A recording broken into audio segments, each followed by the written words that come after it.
ایک جوان لڑکا تھا جو دنیا میں تو مسلمان تھا مگر نماز کو ہمیشہ ٹالتا رہتا تھا۔ جب اس جوان لڑکے کی وفات ہوئی، لوگ اسے غسل دے کر کفن میں لپیٹ کر قبر تک لے آئے۔ ہر آنکھ نم تھی، مگر قبر کے اندھیرے میں ایک اور ہی منظر تیار تھا۔ جیسے ہی پہلی مٹھی مٹی اس کے جسم پر پڑی، اس کی روح نے ایک ٹھنڈی سی سانس لی۔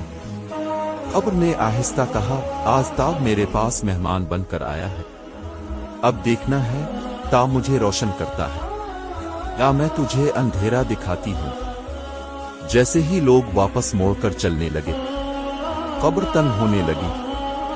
اس کا دل زور زور سے دھڑکنے لگا۔ اس نے گھبرا کر کہا، یا اللہ، میں مسلمان تھا، مجھے چھوڑ دو۔ مگر ایک آواز آئی، تم مسلمان ضرور تھے، مگر نماز کو ہمیشہ کل پر چھوڑ دیتے تھے۔ پھر فرشتے آئے، ان کے چہرے سخت تھے، ان کے ہاتھ میں ایک روشن رجسٹر تھا۔ انہوں نے پوچھا، تیرا رب کون ہے؟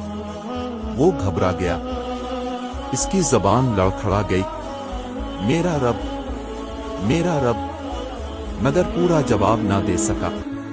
قبر اور تنگ ہو گئی۔ اس کی چیخ نکلی، یا اللہ، مجھے ایک موقع اور دے دے۔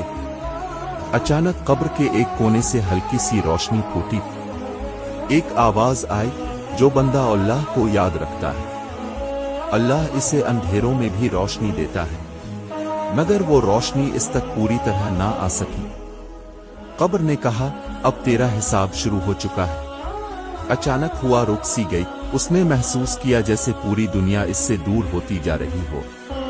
ایک بھاری آواز گونجی، جو وقت تجھے دیا گیا تھا وہ اب واپس نہیں آئے گا۔ پھر اس کے سامنے اس کی زندگی کے منظر کھلنے لگے۔ وہ دن جب اس کی ماں نے کہا تھا، بیٹا نماز پڑھ لو، اور اس نے موبائل دیکھتے ہوئے کہا تھا، امو بعد میں۔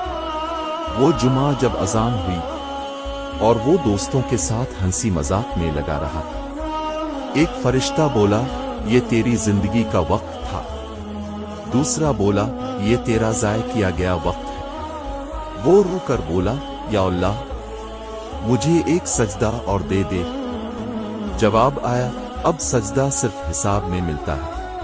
اندھیرا آگے بڑھنے لگا، اس کی سانس بھرنے لگی۔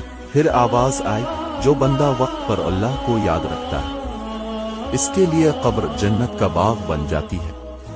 مگر اس جوان کے لیے؟ قبر نے کہا، تو نے اپنی قبر خود بنائی ہے۔ اس کی روح کانپ الفاٹے۔ اس نے ہاتھ الفاٹے، مگر ہاتھ مٹی میں دب چکے تھے۔ وہ روتی آواز میں بولا، یا اللہ، میں مانتا ہوں میں غلطی پر تھا، مجھے ایک موقع اور دے دے۔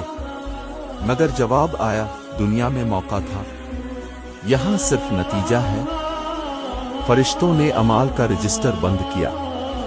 ایک فرشتہ بولا، اس بندے نے اللہ کو مانا، مگر اللہ کو وقت نہیں دیا۔ اندھیرا اور گہرا ہو گیا۔ دور سے ایک بچے کی آواز آئی، گبو۔ اس کا دل پھٹ گیا۔